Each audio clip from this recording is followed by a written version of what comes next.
Just making sure you're recording, right? Yeah, okay. All good. Piyush, let's begin. Yep, in like 3, 2, 1. We're live. Hi guys. I can't see any people joining in. So is Yep, everyone? yep. I'm just admitting everyone.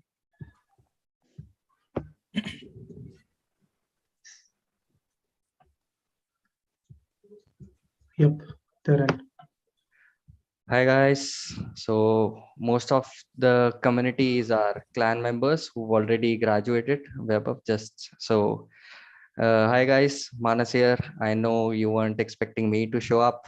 Even I wasn't, but I had to step in at the last moment to host the session as Mayank had some power issues. He might join in later, but today is like a very big fun session for me as well as for the entire community because we have Vaibhav Chavan with us, the founder and probably the OG Indian game developers of say at least the Maharashtra ecosystem. So he was one of the first founders that I met. I interviewed for UnderDOGS as well, and I was rejected. So that was a good learning experience as well. So welcome, Weber. Thank you, Any Manas. Thank you, Manas, and thanks for inviting me at Outscal. I've been learning a lot about the programs or kind of things you guys are doing in the industry. Something like a big gap that you guys are filling up. So pretty Yep. happy to be here and share my thoughts. Yep. Even I myself am an Outscale alumni as well. So it's nice to see like game developers who are actually educating other students in the field to Yeah. come together as well. Sure. Cool. So guys, we have only like 40 minutes. So you can drop your questions in the chat. In the meantime, we'll pick those up once we are done with the chat. So feel free to drop in any questions you guys have. I'll ask them to Weber. Cool. So Weber, the topic for this stream was actually asked to me as well because they knew that I know you. So I was like, okay, this is the question that you can explore. So right now, there's tons of gaming companies in India right now. Most of them indie, some small, some big. Yeah. But your company has been around for a very long time. So you worked at Games to Win, explored that, then started your own studio. What was the motivation behind starting your own studio back then? I think this was back in 2007 when I just started working for India Games Hmm. as a game designer. So the first few years, I think around 2007 to 2009 was just the learning phase as to how the games are made and all that stuff, right? But when I was in Games to Win in 2009, I knew the overall production pipeline. I knew how to make games, right? That was a time when I was pretty sure, there are different things, the different processes that need to be taken care of while you are making a game. Now, once I was sure of this process, um, I started figuring out this loophole, right? Like I've started figuring out that there are very few big gaming companies in India, Hmm. and there are hardly any vendors out there who are providing games to these bigger companies, Hmm. right? And there were the companies like Nazara, India Games, Games to Win, Hangama. Hmm. These were doing fabulous, and mobile was not even there. Right, this is just web-based games, and making a web-based game was very easy compared to a mobile game. It hardly took 7 to 10 days to create one web-based game. So it was made on Flash, and 7 days to 7 to 10 days to create that. Um, and the process was pretty simple, right? So I thought when I was at Games to Win on the other side of the table where I was finding vendors, I faced a lot of difficulties finding good vendors who can make games for us. I found vendors, but they were not good enough. The rapport was not great. I figured out all the things which were missing in a vendor, and I started thinking that whether I can be on that side where I can be a vendor and provide my services to these bigger gaming companies, because at that time also we realized that gaming is growing big, and tomorrow there might be more companies coming up with a good amount of money to make games, right? But there has to be someone who is providing them games. So that was the idea. The idea evolved at that time in Games to Win, that I think I can build a studio which would be very economical, giving games at a very cheaper rates to these bigger gaming companies. So idea was only to work for bigger gaming companies. That is it. But in 2010, when I was sure about this process, I figured out that there was one thing which was lacking, and that was the network. I also saw somebody posting a question here about how to get the clients, right? This was exactly in my head at that time. I can make a game, but how do I get the client? How do I get someone who needs those games from me? So for that, one thing was necessary was that the people that I want these projects from, they should know me. They should know that I exist. Right? That was the only idea, and for that reason, I quit Games to Win and I joined Hungama. I took 1 year of my journey just to go to Hungama and explore the opportunities, explore network with people. When I joined Hungama had one floor, and there were 800 people sitting on that one floor, right? 800 people, right? And when I joined Hungama on day one, nobody knew me. But when I was quitting Hungama to start UnderDOGS, I think around out of those 800 people, 700 might be knowing me. So my only job was to go to Hungama, shake hands with people, tell them, introduce yourself, tell them that you exist, and this is your plan and all that stuff, right? When I started UnderDOGS, the first 10 games that I got were from these people that I networked with. It takes time to build contacts, it takes time to build the networks, but you need to have a great plan to execute that. So my idea of starting a studio came when I was in Games to Win, because I knew how to make games, but it evolved as a business, figuring out all the missing pieces and fulfilling that one gap. And when I was very sure that now I know how to make games, I know whom to contact to give those games. So I started UnderDOGS at that time in 2011. So classic. Did you already envision that long term you want to start your own thing, or was it more of an ad hoc decision that you made, that you saw a problem and then decided, okay, I'm going to go solve this problem? No, I think this is something that is kind of a hereditary or a family background that I have. Like my dad has a small business as well, right? So I have seen. So he started his business back in 1994 when we were like kids, 4th standard, 5th standard kids, and he had ample amount of responsibilities on his head. 8 people in the family, 2 small kids, one shitty job, and a lot of relatives, and native to handle the native and all that stuff. But still at that time he took this risk of quitting the job and starting his own thing. Right? So he started his company in 1994. It's a small company, but still it's been like till when I was at Games to Win, I think it already crossed like 15 years into his business and all, and I saw him doing all that stuff, right? So I always knew that I want to do something of my own. I had this entrepreneurial mindset from the start.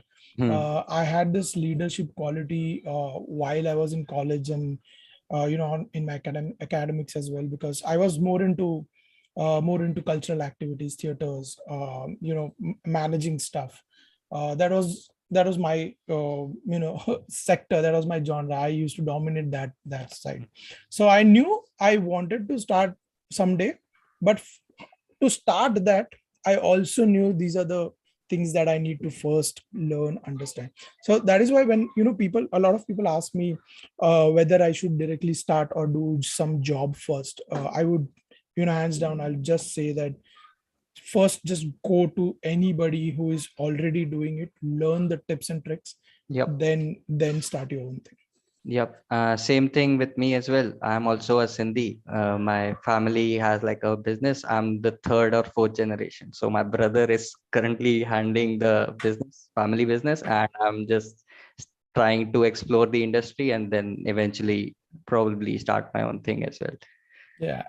Awesome. This is kind of a, yeah, like you said, hereditary or a kida kind of thing that's always ingrained in you at the beginning as well. Yeah, you keep on seeing those things day in day out, right? And that's, you just imagine doing much better than that. And you just go with the flow. So that's something that happened with me also. Yeah, cool. So back then, starting a studio back then, starting a studio in today's age, what do you think is the biggest difference? I think a huge difference. Like when I say that I started the company in 2011, but in my head, I started the company back in 2009, 2008, 2009, right? It took me 2 to 3 years to start that company. Yeah. And I keep on saying this, you never, technically you never start a company, you build a company. And that's how, that was the time where there was not much of information out there, how to do stuff, right? Everything was like self-learning. Hustling was the biggest part. And people used to do that, right? At this age, we have seen a shift. The biggest shift that I'll say, like learning how to make games, understanding the aspects, the gaming terms and all that is one part of it. But the biggest massive difference that I see is from the past 2 years, we have seen a lot of venture capitalists, venture funds, investors, angels, everybody betting a lot in gaming.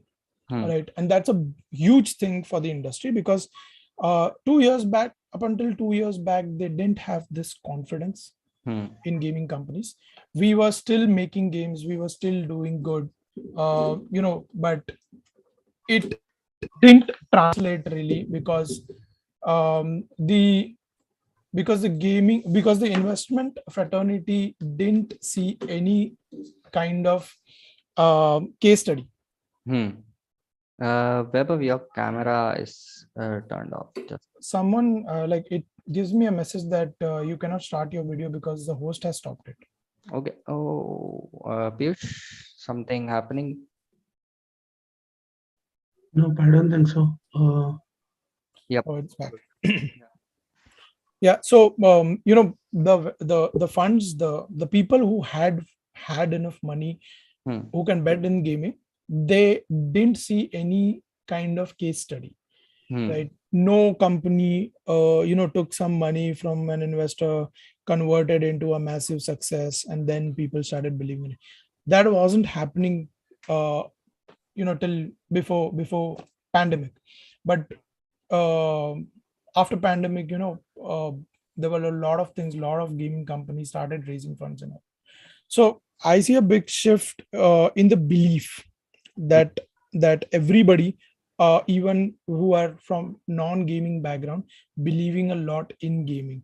And it's become very, very easy for people to start a company. And starting a company is not even a big task. It's just a 15 days thing, right?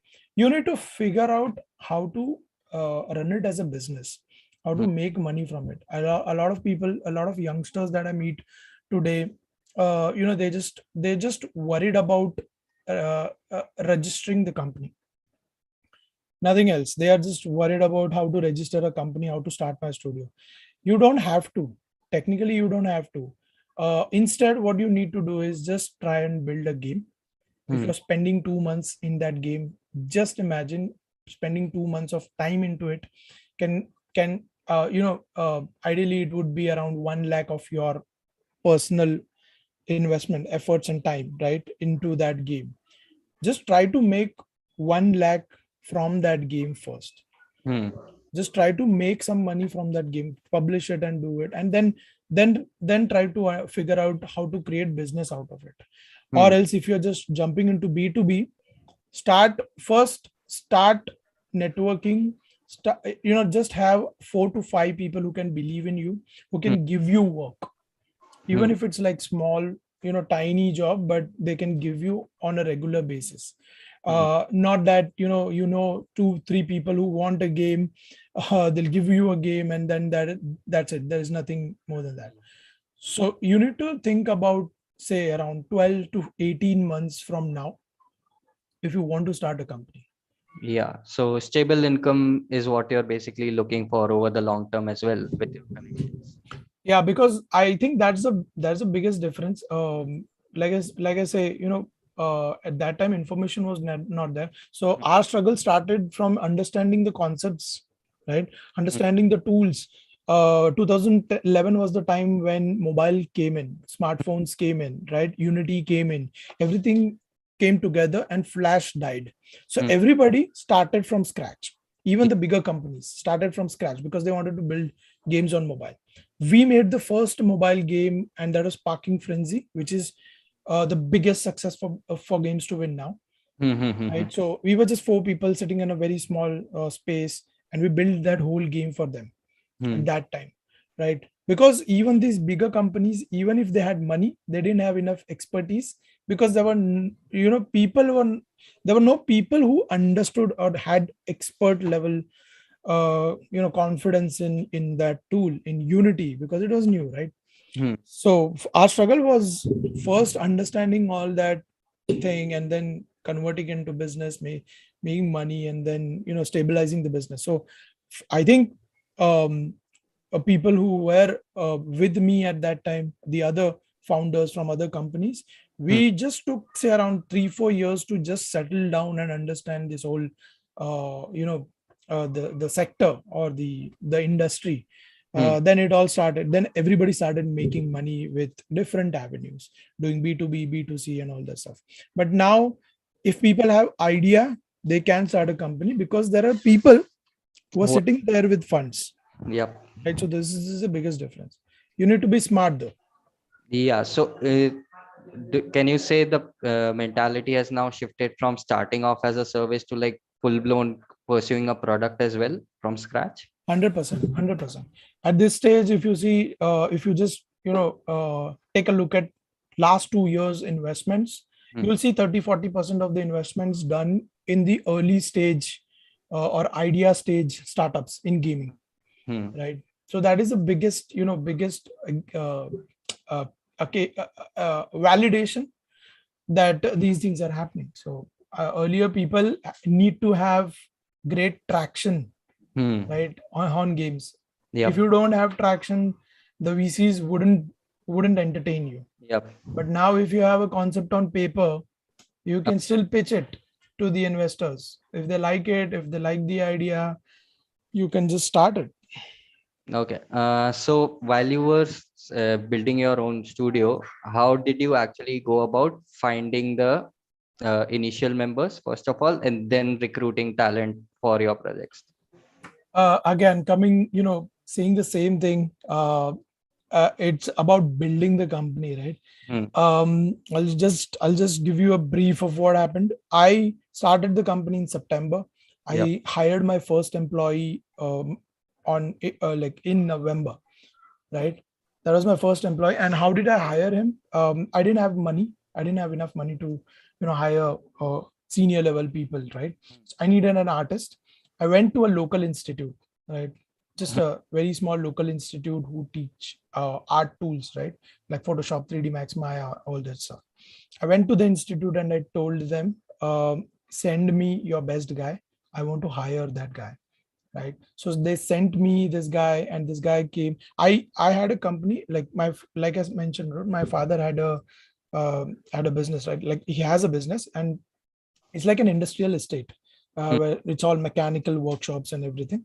And in that one mechanical workshop, I took, say, around 4 by 4 space, just a 4 by 4 space, and I was sitting in that cubicle inside that thing. And this guy came and he interviewed and he decided that he's interested in working with me, right? This was 2011. Okay. And I hardly say I hardly had 6,000 rupees, 6 to 7,000 rupees to pay him every month, right? So he started with me in 2011. Fast forward 2022, this guy is the COO of UnderDOGS Studio now.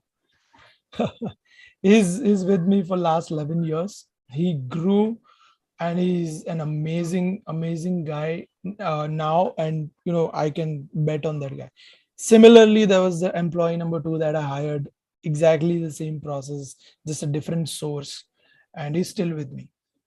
Yeah. Right. So my 2 core guys who I hired back in 2011 are still with me, and then we together, 3 of us together, started identifying people just like us, the same DNA. We just hire people. We immediately understand the DNA in 15-20 days. How people are working, and then if we gel up really well, because for us interpersonal skills matter a lot. If you're not technically skilled or smart, it's okay for us. You need to gel up very well, because we can groom you, we can train you, and there has to be a great rapport. Yeah, so I remember initially, like I graduated in 2018 as well, and at that time I just started exploring Unity, and I just wanted to do something in the industry, right? At that time, so what I did was I actually reached out to Abhishek via LinkedIn, just a message, okay, one shot, maybe he'll see it, maybe he'll won't. The Abhishek at that time shared his personal number with me, guided me as to what kind of tech I need to learn, and then Right. said, "Come to the studio. We'll see if we can hash out something." On may not have and ended up getting the job, but he guided me through the basics at least. Like, this is the path you have to go. Start your own journey from here on. So at that time itself, the community was so tight knit and welcoming to new people. Yeah. Right now, it's only grown with you and Nikhil starting your YouTube channels and stuff. Yeah. So thank you for that as well. I think it's, like you mentioned about your episode of, the connect with the underdogs. I think everything that you do in the industry as a professional, right, it comes back. It's a circle. It's a full circle. It comes back. You learn a lot, even if it's like a 1-day experience. You learn a lot from that, even if it's bad. It happens for a reason. Your journey is your journey, right? And it couldn't have been better if that wasn't the part of your journey. Yep. Right. So a lot of things has happened to us. A lot of wrong things happened with us. Like I remember a time when back in 2014, even with no nothing in hands, fortunately, I just dared to go to Nazara, pitch it to Nitish for the company, and he happened to be impressed by the zeal that I had to pursue this big. So there was a time when he was ready to invest in UnderDOGS back in 2014, and just a day before the investment happens, my CTO quits, right? My CTO quits, and because of this reason, the whole thing goes away. Yep. Right. At that time it was very painful, very hurting, right? But if I take a look at that now, I mean, it was a great learning for us. If that wasn't the part of our journey, this journey would have been completely different, right? So that's what I'm saying. Like, you got to do what you got to do. The outcome is not in your hands. Yep.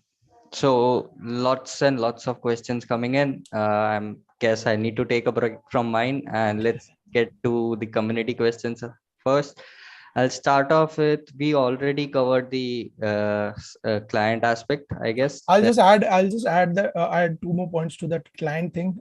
You need to network a lot.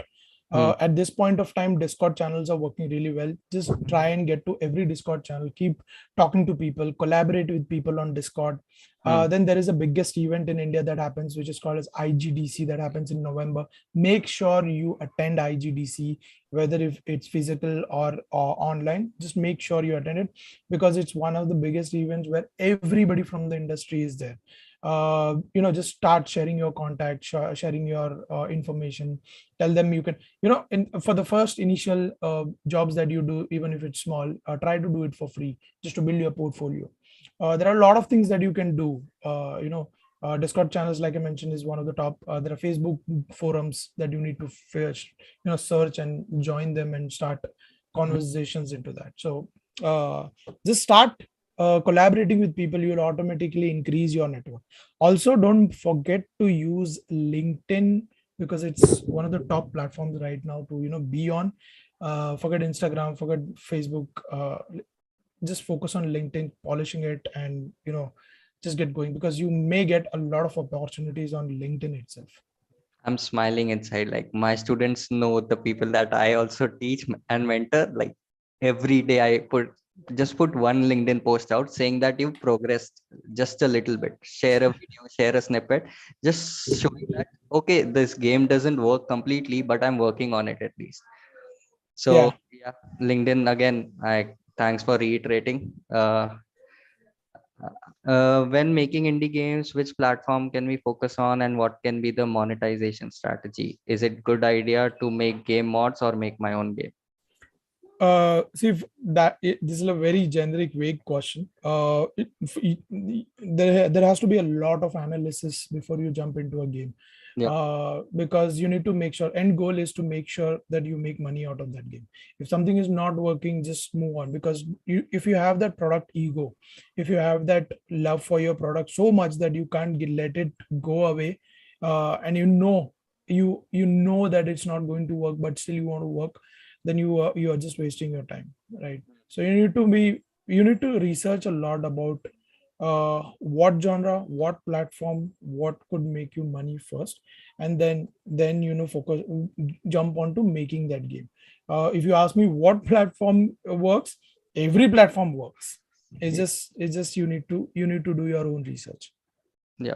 Suppose Code Rumble asks, suppose you've just started your game development studio, thriving on games and only games. As a small startup is very hard, and 8 out of times you end up being bankrupt. So what are some of the other sources through which you can equate your expenses on the development of games, like taking up service-based projects like app development, web development, etc.? We already know about the scope of mobile and PC games. Okay. See, we up until last year, we kept on doing services, right? It's because it's important to keep the money rolling, right? So that you have to do. But what is the easiest path, if you ask me, at this point of time? It might be different next year, might not be relevant next year, but at this point of time, hyper casual games, doing it for the publishers for paid prototypes works really well, because a single freelance developer gets around $1,500 to $2,000 for one prototype, one paid prototype. So instead of finding multiple clients and working 2 to 3 months on their one project, just work for 10 days on one prototype, try to get this kind of a deal. But you need to be very, very smart in negotiating and talking to people.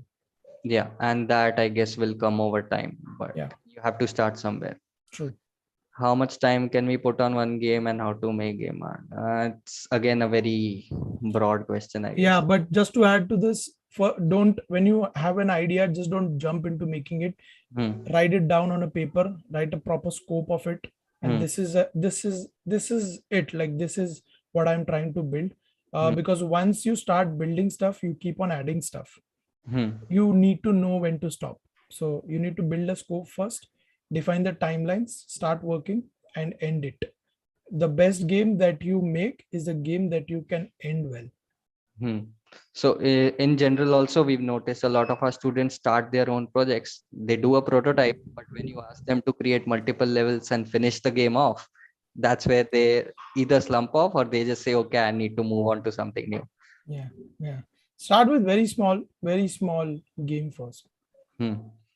Uh, there are lots of freelancers on the internet that make game, and how much value we have as a programmer, because most of our audience is like programming audience, I guess. Programmer as a freelancer? Yes, I'm guessing he means in a freelance context. See, it's tough, to be honest. I'll be very honest on this. It's tough because the value that programmers have in the gaming industry in companies is huge. You should rather focus on doing that, because if you just go, rely on freelancer or Upwork to get your work, as a freelancer, it is going to hurt you because it's not a sustainable business.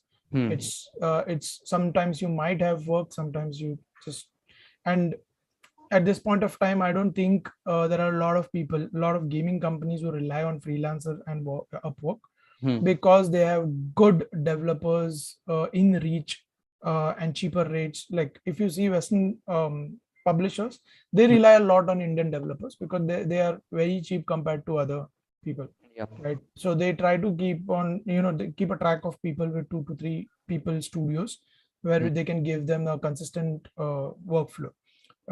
If you have that consistent workflow, only then you can create a sustainable business out of it.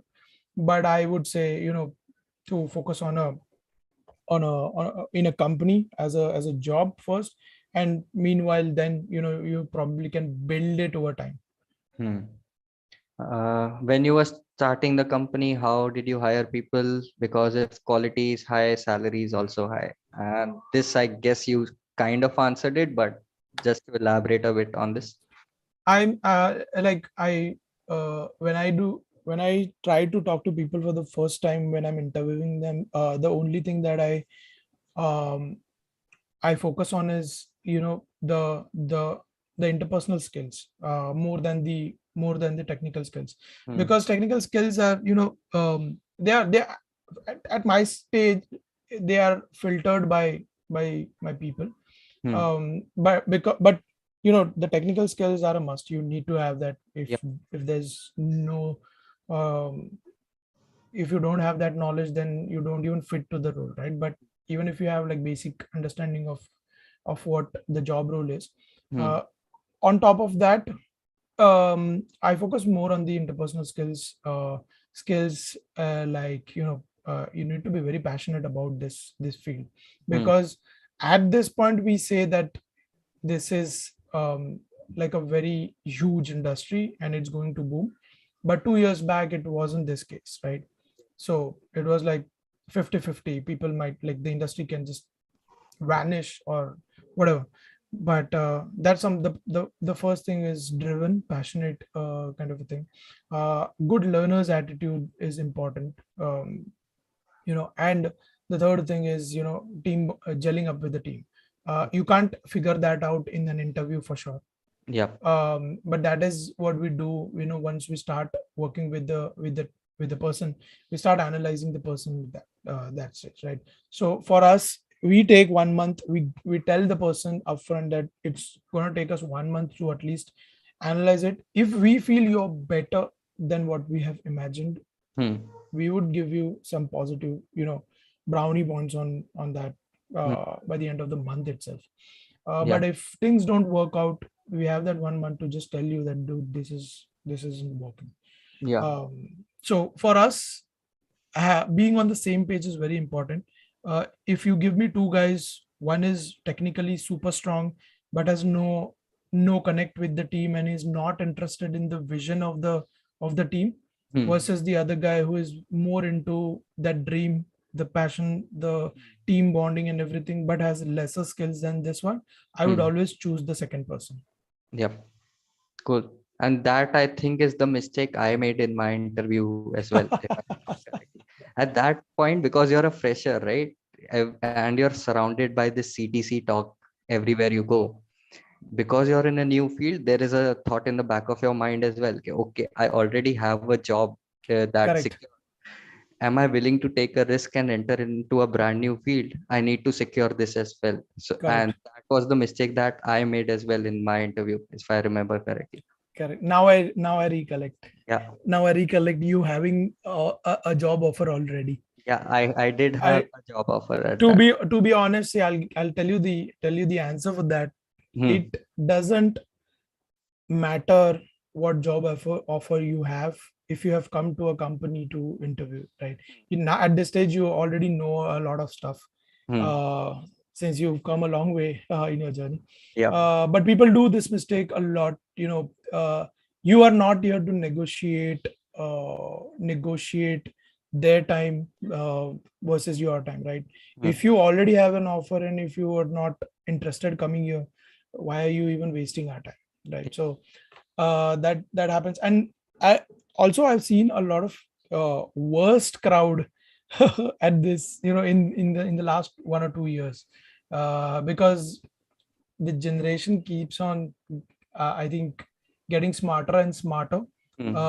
and they tend to lose their true values that are needed in a startup Hmm. or a surrounding like this. So I think those interpersonal skills are on top for me. It's more the discipline angle that's going away, that I've Correct. noticed in COVID. So being on time, scheduling interviews and not showing up, all these. Correct. Like, I had an interview that I was supposed to take today, and I called the guy up. He's like, "I can't do it. Can we do it 1 hour later?" I was like, "I'm more busy than you. You are the one who scheduled this interview. True. Why are you True. not showing up on time?" Very true. One more example I'll give you. Since I do a lot of YouTube videos and all that, right?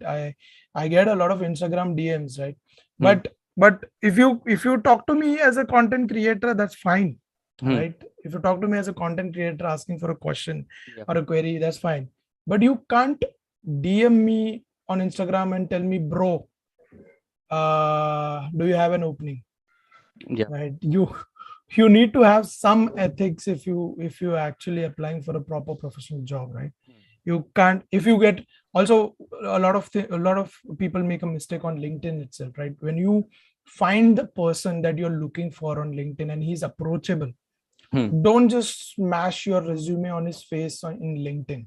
Hmm. Try to have a conversation, get his email ID, ask for his permission, and properly write a mail with a cover letter to his email ID, so that he's using LinkedIn on his mobile phone. He's not here to analyze your resume while he's working or doing whatever. Yeah. So these are few things, and I think along with technicalities that even you guys teach, right? Hmm. Every institute should focus on these skills, uh, you know so that they don't just vanish. So that's why we teach these things as well outside of their technical stuff. There's like a proper interview process that we have to vet. It's sad that we have to vet them and teach them how to do interviews, but we have to do it. Awesome. Cool. Is it a good idea to hire people on percentage basis at the beginning? Depends how important that person is Hmm. according to you.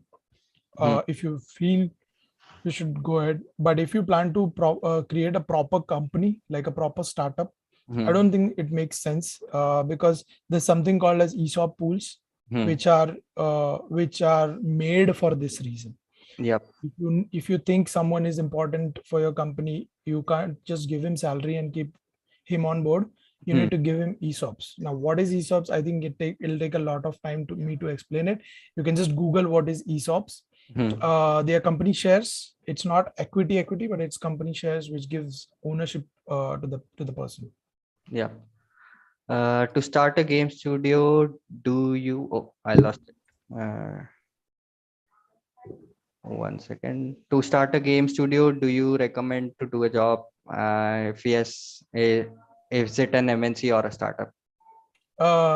Startup for sure. Smaller company always teaches you a lot of things. Yep. Express your view on the fall of stocks on Facebook due to changing their name to Meta. Even I was shocked. It seems the great revolutionary vision of Jeff Bezos regarding Meta is getting hindered. Even Elon Musk shows us about. That's probably not a very direct question. Yeah, it's too So long. Plus, it's not too relevant to our this thing. But in case yeah, you want to chime in, feel free to. So, Manas, like I have shortlisted few questions from the chat. Yep. So Shubham asks, like, is it a good idea to hire people on profit sharing basis if you're just getting started with the business? He answered, I guess. Okay, is it done? And then uh, Mayank just asked a question here. So game companies don't get a lot of exits. So Hmm. ESOPs won't turn into financial success. Any thoughts, Vaibhav? Which is true, but it's like the evolution, right? Like it's at this point, like if you see the records this year, it's happening. It has started to happen. Like uh, it wasn't the case up until last year, but I think we are in an industry which is growing and probably following that standards which a typical startup or a company is doing. If you try to do the similar things in gaming, uh, not at this stage, but probably in coming years it would turn financial for sure. Piyush, yeah, I just saw your DM. Sorry. Almost all the games are present on GitHub. So what value add can a programmer do? I don't know what to answer, dude. Like you can innovate a lot of stuff every day. I, the the things that you already see are the genres. You can create subgenres out of it. You can mash up a lot of things and create. If you see the biggest learning right now can be done from hyper casual games. I know the games are very bad. The concepts are too the people are making anything that they feel, but if you see the mechanics, you'll see a lot of mashups of different mechanics and people still creating engaging games out of it. So I think innovation would never stop, Hmm. even if you have these kind of genres ready on GitHub or anything. Okay. So this is like a more of a interesting question. What are your thoughts on NFTs in games and how will they affect gaming startups in India? I am definitely not the right person for this question, because for me, like I've done my bit of research. I've read my everything that I could. I personally feel it's too early to even talk about that Hmm. for me, because I actually don't have enough knowledge to Hmm. talk about this topic. Hmm. Hmm. Um, the people that I try to talk and gain knowledge from, for them they feel it's something that is going to boom, but I feel it's too early even for metaverse, for that matter. It's too early to compare anything in gaming. Yep. Shubham, again, interesting question. What are a few mistakes you did while working on the startup and that are applicable to all entrepreneurs and they should avoid making those mistakes? I have done a lot of mistakes, more than the you know right things. I've done the wrong things, Hmm. and I think I learned a lot from those wrong things. One of the things that I would say is, like, I have done every wrong thing that can be possible. Like when I talk about the scope, Hmm. right? I have underestimated the scope of games that I Hmm. worked on sometimes. And these are all basic things. It's not that because we are running a company we can't mess up, right? We have done a lot of things which are shit. But one of the biggest thing that I keep on reminding myself is, there was a time, if people go into fad really fast. Hmm. And I when I was into working on games in underdogs in 2014, I didn't have enough knowledge about the investment sector, but I was just very pumped to get an investment for the company, and I had no knowledge about it, Hmm. right? Hmm. One of the biggest mistakes that I have done at that time is, for a complete year I kept chasing VCs, Hmm. right?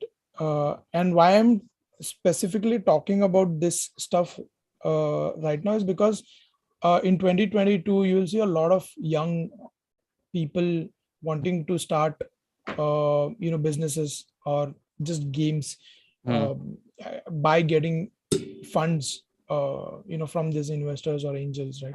If you at an initial stage, if you're actually looking for funds to raise funds, you should directly go to angels or HNIs, high net worth individuals, to raise money. And I was chasing VCs, the growth VCs, who invest more than $2 million into the company without any traction, without having much knowledge. And I wasted like one complete year of my life just in that. Not that I wasn't working on games, but it didn't make any sense at that time. Now I find very funny that I did this. But instead of doing that, if I could have found 5-6 people who are interested to put in say 10 lakhs into it, and create a pool of 50 lakhs, create a good game, you do a proper user acquisition on that, make revenue out of it, that would have been a better choice, and instead of jumping like this.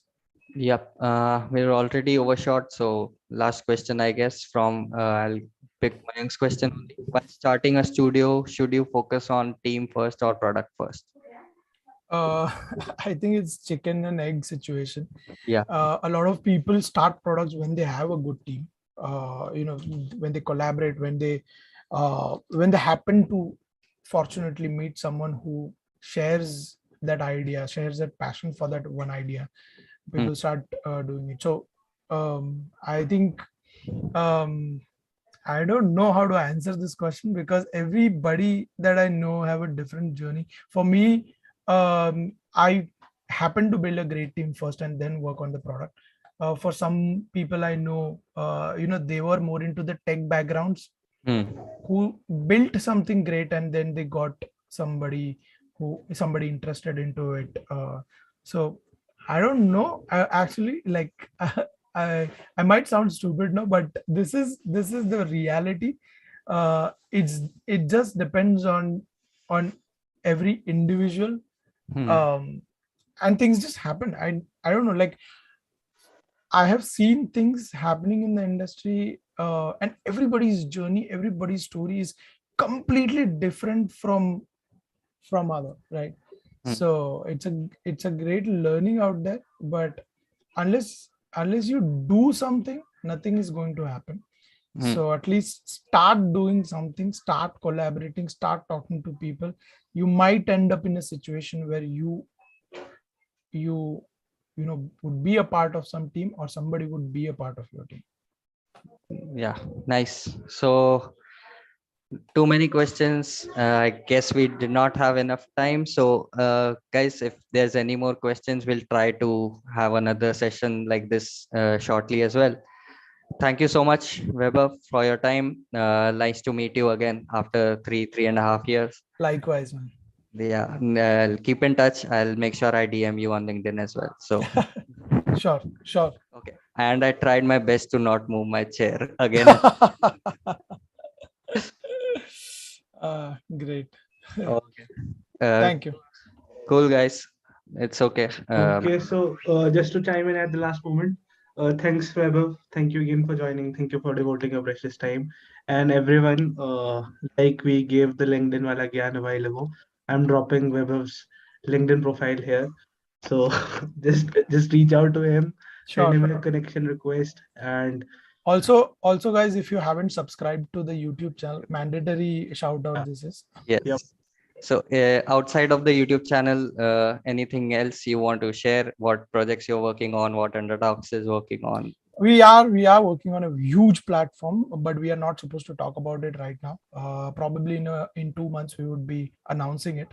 But apart from that, Mukti is under production. We might showcase that probably by the end of March. Okay, nice. Excited to see it. Cool. Thanks, Launchpad guys. It's time for your session. So hop into your sessions. Nice to meet you. Okay. Thank you, guys. Thank you, Mayank. Thank you. Okay, guys. Bye. Bye-bye.